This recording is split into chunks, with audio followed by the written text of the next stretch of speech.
Good morning, Antioch, and those who are viewing this.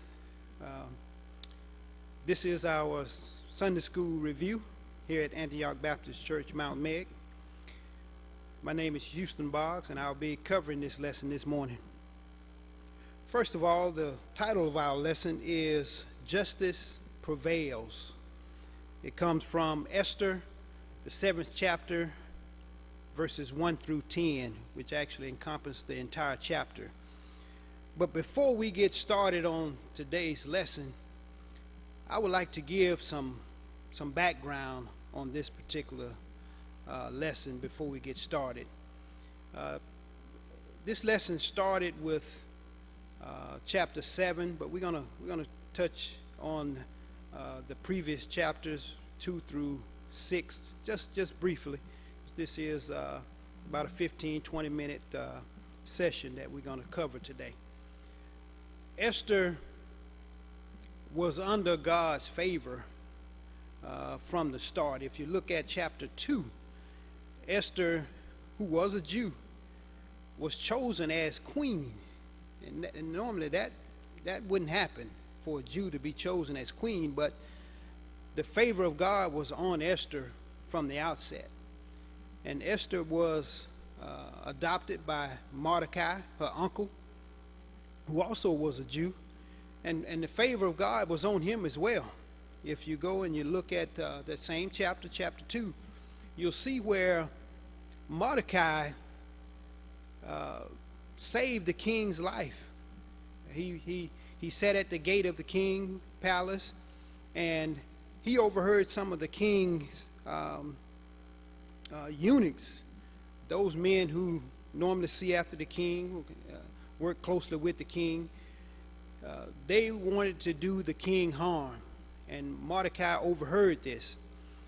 And when he did, by his niece being the queen, he informed her of what was going to happen to the king. And Queen Esther made the king aware, and these men were actually hanged. And this particular message was written in the book of Chronicles. What Mordecai did was written down for all to read. Now, the favor of God was definitely on Mordecai and Esther, as we can see that he had favor with the king. Going forward, we'll get to see where Mordecai, because of what he did, not only did he have God's favor, but he had the king's favor, as did Esther. As we look at chapter 3, as the other player in this lesson was Haman. Haman was an individual that was from the tribe of the Agonites, and he didn't like the Jews because back when Saul was commanded by Samuel through God to kill Agag, he didn't do it. He spared his life, but Samuel eventually killed Agag, and Haman is from that particular lineage. Now, Haman plotted to kill all the Jews. It was his thing. He wanted to destroy all the Jews. And with that said, we have to be careful with who we are listening to, because Haman was listening to his wife and his friends, and he had a wrath that he wanted to perform against Mordecai, because Mordecai wouldn't stand and bow down to him. He was one of those men. He wanted for his position to be honored by those who he felt was less than him. But Mordecai would not bow down to Haman's. And when Mordecai would not do what Haman wanted, And it was a commandment from the king that he should do it, but Mordecai wouldn't do it. And the king and Haman's in turn was upset. Now, Haman's continued to plot and plan to overthrow the Jews, but we know that man's plan can definitely be overthrown by God's plan. And it was God's plan to continue to see after his people, to continue to look after and show the faithfulness that he had promised the Jews. And he was going to do that here in this lesson. Now we are definitely still talking about justice and injustice and the things that happen to those who are less fortunate than others. And this lesson points to the law of reciprocity, or the law of sowing and reaping. And we're going to see that play out here in the end as we never see before. We don't often see it actually play out. Not that it doesn't, just a lot of times we don't get to see it. But in this lesson, you'll see where Mordecai will actually he will reap exactly what he has sown. Now, as we continue to look at the previous chapters, Haman has planned to kill all the Jews, and his way of doing that was he got the king to sign a decree that he would pay the king some money to buy those particular Jews. That way he can do what he wanted with them. Now, as we look at this lesson, in chapter 3, as we move on to chapter 4, once Mordecai found out about Haman's plan, he informed the queen. And once the queen found out, they were all upset that Haman had got the king to sign this decree, and he had the power to kill all the Jews in that area. But God had a plan of his own, and he would use Esther. And the favor of Esther, the favor that God had for Esther, and Esther being a woman of God, allowed the Lord to guide and lead her so that his plan could come to fruition. And if you ask the question, how did she do that? When she found out that the Haman was going to kill all the Jews, she went to the Lord in prayer. We too, as Christians, when things come up against us, the first thing we need to do is take it to the Lord in prayer. We need to be prayerful. We need to seek the Lord guidance, because if we stay in his will, stay under his favor and not get ahead of it, God's plan can move forward. And his plan will always be the best plan. His plan will always work. His plan will never fail. And that's what Esther did. Esther asked that all the Jews, she told Mordecai to make sure he tell all the Jews, and she and herself and her court all fasted for 3 days, seeking the Lord's plan, seeking the Lord's guidance, seeking the Lord's will. And as they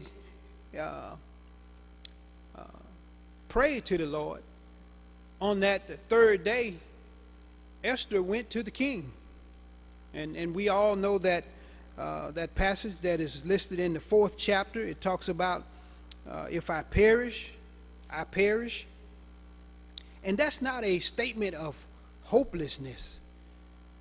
You know, when we talk about if we're going to stand on the word of God and things that may not be pleasing unto us happens, and when we say to ourselves, well, if it happens, it happens, that's not necessarily a statement of I'm giving up, or a statement of I don't trust God to get me through. This was a statement of confidence in God's will, confidence in God's wisdom, that Esther can say, if I perish, I perish. Because the word says that to be absent from this body is to be present with the Lord. And we need to stand on the word of God, because the word is truth. God's word is fact. God's word is everlasting. His word is alive. And his word will not change. We have to continue to stand on that word and trust God. And that's what Esther was doing here. Esther was trusting in God. And she told her people that she would intercede and she was going to see the king. And Esther knew that if she went to see the king without an invitation, that she could lose her life. But she went anyway. She trusted God. After 3 days of fasting and praying, she put on her royal robe and she stood in the inner court outside the king's door. And when the king saw her, because of the favor of God, because Esther was trusting God, the king's heart was already in the right place. We too have to trust God. When we have a big decision to make, when we need to go in and talk to a supervisor, when we need to talk to a coworker, when we need to talk to family members, we need to seek God first to see what his will is, to see what his words are. That way we don't speak out of turn. We don't speak too quickly, or we don't speak too late. Esther, in her divine wisdom, she sought the Lord, and she spoke, she went, she did it all under the will of the Lord. And as we continue to look at this lesson, we'll see that it worked in her favor. Esther went to the inner court, and where she did that, as she went into the inner court, the king held out his scepter, and that is a sign of approval to come in. If he didn't hold the scepter out, that means that he's not approving. He's not welcoming her into his court. But he did. And with that, Esther went in with a plan of justice. Haman had a plan of injustice, but Esther went in with a plan of justice. And her plan was to invite the king and Haman to a banquet, a banquet that would last for a couple days. Now, when she went to see the king wanted to know right then, what did she want? But Esther, she knew it wasn't time to speak. She just let the king know that to bring Haman, that they were invited to a banquet. And she asked him, if I have found favor in thy sight, O king, come to the banquet. And he came. He and Haman came to the banquet. This was the first day. And on the second day, on the first day, he asked the question of her. And she answered and told him once again, if I have found favor in thy sight, O king, if it please the king to grant my petition and to perform my request, let the king and Haman come to the banquet that I shall prepare for them, and I will do tomorrow as the king had said. So she was telling the king that she would speak to him on the next day. Now, as the king and Haman went back to their homes, Haman was boastful. He was feeling good that he had been invited, the only person invited with the king and Esther, to a banquet. So he was bragging to his family and his friends about his good fortunes and how well he was doing. But he was still upset that Mordecai was still sitting at the gate. And I said earlier that you have to be careful who you listen to. Haman was listening. He was hearing his wife. He was hearing his friends tell him to build a gallows and to hang Mordecai from it. And that pleased him. And he would tell the king the next day that he wanted to hang Mordecai. Once again, sowing and reaping. This is a prime example of it coming to fruition. Haman's made a gallows for Haman's. No, he made a gallows for Mordecai. But we will find out that gallows was actually for him. So we have to be careful to make sure that we continue to trust in the Lord. Trust him. As we continue to look at these previous chapters, when we look at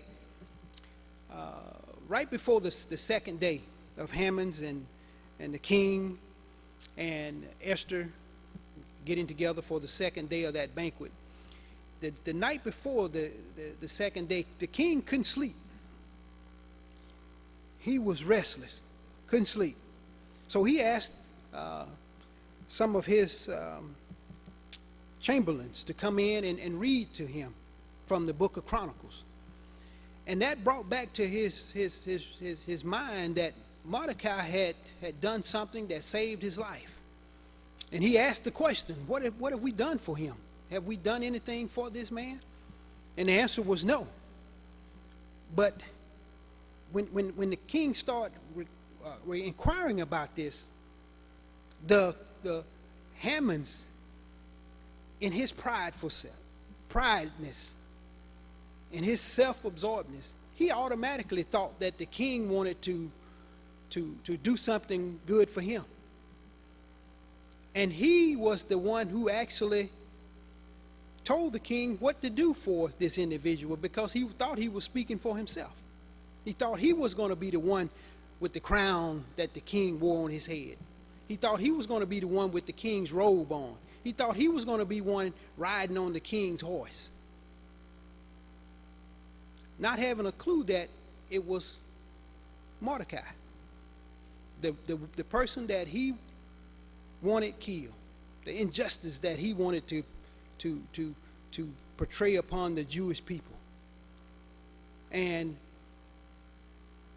once he realized, because the king told him to go get Mordecai and do all the things that he had talked about doing, do all of them, he realized then that his plan was not going to go the way he thought, because he had to take the very man that he had talked to his friends and his wife about and what he was going to do to him. He had to parade this man through the city, honoring him.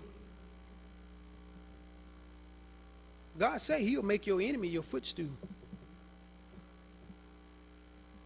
We just have to trust him. We have to stay in his will. We have to not get out in front of God. Esther stayed in his will. Mordecai stayed in his will. They didn't move until the Lord told them to move. And once this happened, as we get closer to the lesson, once Mordecai was honored and the people saw it, those very people that told Haman to put him on a gallows, build his gallows, hang him on it, those same people came right back and told him, you can't defeat Mordecai. You're going to fall before him. And that's exactly what was going to happen. Now came the second day of the banquet, which is where our lesson picks up. So the king and Haman came to the banquet with Esther, the queen. And once again, Esther knew exactly what to say and when to say it. We have to make sure we don't speak out of turn.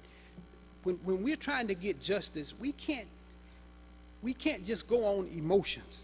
We need to make sure that we seek God's plan. We seek God's will for what we're trying to accomplish. Often things don't get done or don't get changed because we're out of line. We're speaking too soon, or that's not our job to do what we're trying to do. We have to make sure that we are in the will of God. We are still under his favor to carry out his plan. And if we do those things, if we are under his will, if we are under his favor, and if he has given us that to do, then it will work perfectly, just like it did here. Esther didn't just jump out. When she found out what Haman was up to, she went to the Lord in prayer. 3 days she fasted. 3 days she asked the nation, the Jews, to fast. She wanted them to be in the will of the Lord. She wanted to do it the way God wanted it done. And when she went to the king, like I said, she said, if I perish, I perish. But that wasn't a statement of hopelessness. That was a statement of confidence. That was a statement of, I'm in the will of the Lord. And if I die, I die. Because if you absent from the body, you're still present with the Lord. So we have to make sure that we stay in line. Now, as we look at verse 2, and we're getting close to wrapping up here. And the king said again unto Esther on the second day at the banquet of wine, what is that petition, Queen Esther? And it shall be granted thee. What is thy request? And it shall be performed even to the half of the kingdom. Now Esther has had many times to tell the king what she wanted. But now is the time. Esther know it now is the time. It says, then Esther the queen answered and said, even as she spoke, Esther is still speaking in a manner that is given to the authority of the king. She's not speaking out of anger. She's not speaking as if she's over the king, even though he has given her the authority to speak. When we have a problem on our jobs, when we need to go to our supervisor, we need to go with an humble spirit. We don't need to go into talking with our supervisors with an attitude. We need to do it with the right spirit. And that's what Esther is doing. She says, if I have found favor in thy sight. Esther knows she has favor. She wouldn't be there if she didn't have the favor. But she still says, if I have found favor in the sight, O king, still giving him reverence. And if it please the king, let my life give me my petition, and my people at my request. And not only is she asking the king for something, she's also letting him know that what Haman has done, I'm included. I'm with you. For we are sold, I and my people, to be destroyed, and to be slain, and to perish. But if we've been sold for bondmen and bondwomen, I had held my tongue, although the enemy could not countervail the king's damage. And Esther is still giving, she is still doing it in a way that is not arrogant. She is letting the king know, look, we were sold. And the king accepted the money. He accepted the money from Haman's. But if we had been sold just for slavery, I wouldn't have brought this to you, king. But I'm bringing it to you because Haman wants to kill us, which she's going to say here in a few more verses. Then the king answered and said unto Esther, the queen, who is he, and where is he? The thus performed is in his heart to do so. And Esther said, the adversary and the enemy is this wicked Haman. Then Haman was afraid before the king and the queen. If you continue to trust God, he will make a way. He will provide. He will make your enemy your footstool. Haman's had all his plan he thought was foolproof. He thought for sure that he could get all the Jews killed. But God had another plan. Because God is faithful. He's not going to go back on his word. The Jews are his people, and he had a covenant with them to protect them. And Esther walked in that will. She walked in the way that the Lord had set. And that no matter what Haman had done, no matter what he did, his plan could not overthrow God's plan. And we have to keep that in mind as we walk in this walk each and every day. That the plan of man will never defeat God's plan. We just have to continue to trust God and live in his way. And Esther said to the adversary and the enemy is this wicked Haman. The Haman was afraid before the king and the queen. And the king, arising from the banquet of wine in his wrath, and went into the palace garden. And Haman stood up to make a request for his life to Esther, the queen, for he saw that there was evil determined against him by the king. Then the king returned out of the palace garden into the place of the banquet of wine, and Haman was fallen upon the bed wherein Esther was. Then said the king, will he force the queen also before in my house? As the word went out to the king's mouth, they covered Haman's face. And that covering of his face was a condemned man. That means that he was condemned. He could not look on the king. Not only was he seen as the enemy, not only was he seen as an evil man,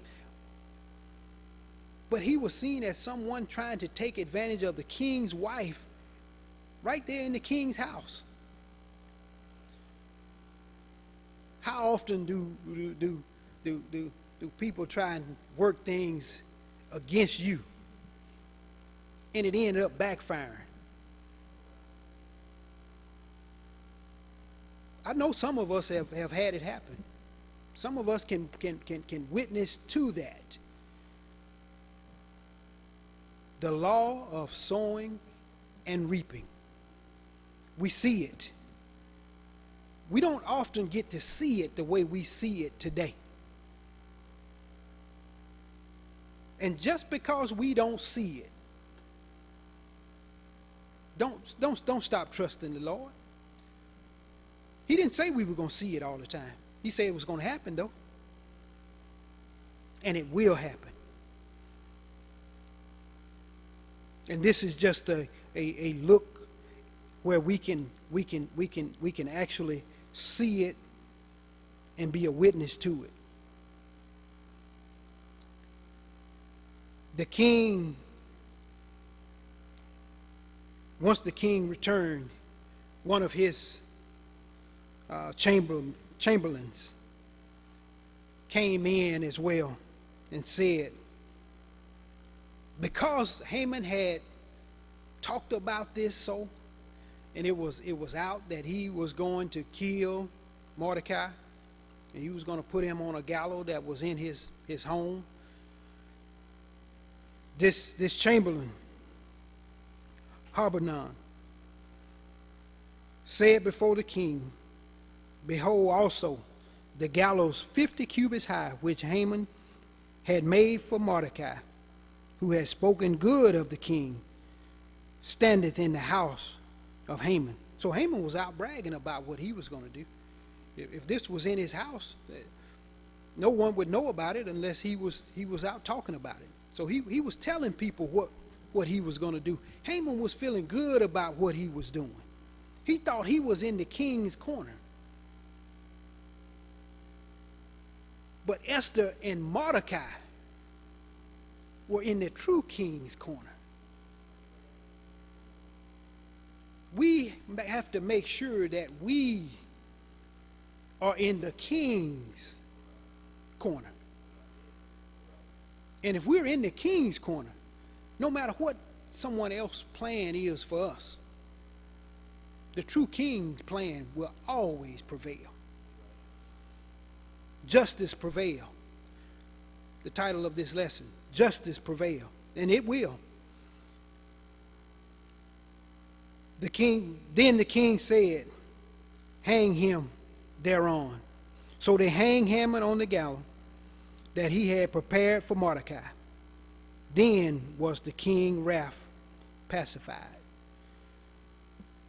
Once again, we have to make sure that we continue to trust God. Trust him. His word is truth. His word is alive. His word never changes. We just have to trust him. Don't walk out in front of God. Walk in his will. Don't get ahead of him. Don't speak too quick. Don't move. Don't act too soon. If we act in his will, if we act and stay under that favor of God, don't walk out from under it. We too can have the same results as Esther and Mordecai. When things come up, seek the Lord in prayer. Go to God in prayer. Esther fasted for 3 days, trusting in God that he would give her the word, that she wouldn't move too quickly, that the king would show favor to her once again and hold out his scepter when she went to the king.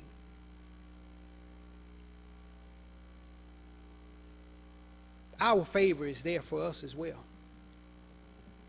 We just have to continue to trust him, continue to walk in that favor. Justice is injustice.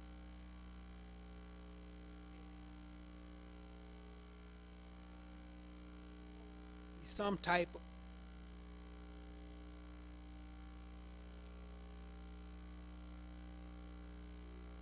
prevail. We just have to make sure that we don't get outside of his will. Trust him and allow him to work in our lives. This ends our review. I know it was more of a lesson, but that's what it is. It's a lesson. And we want to make sure that we trust God. We allow him to lead and guide us in all that we do. Sowing and reaping. If we sow to the Spirit, we will reap to the Spirit. We have to make sure that we are not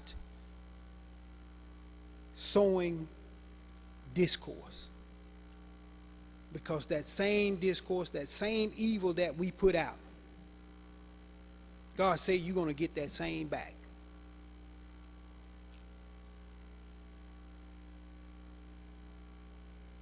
We want to be able to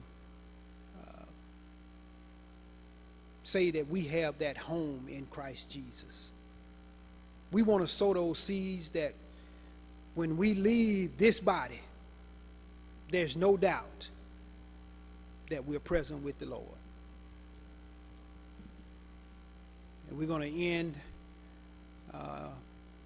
this review on that note. Thank you.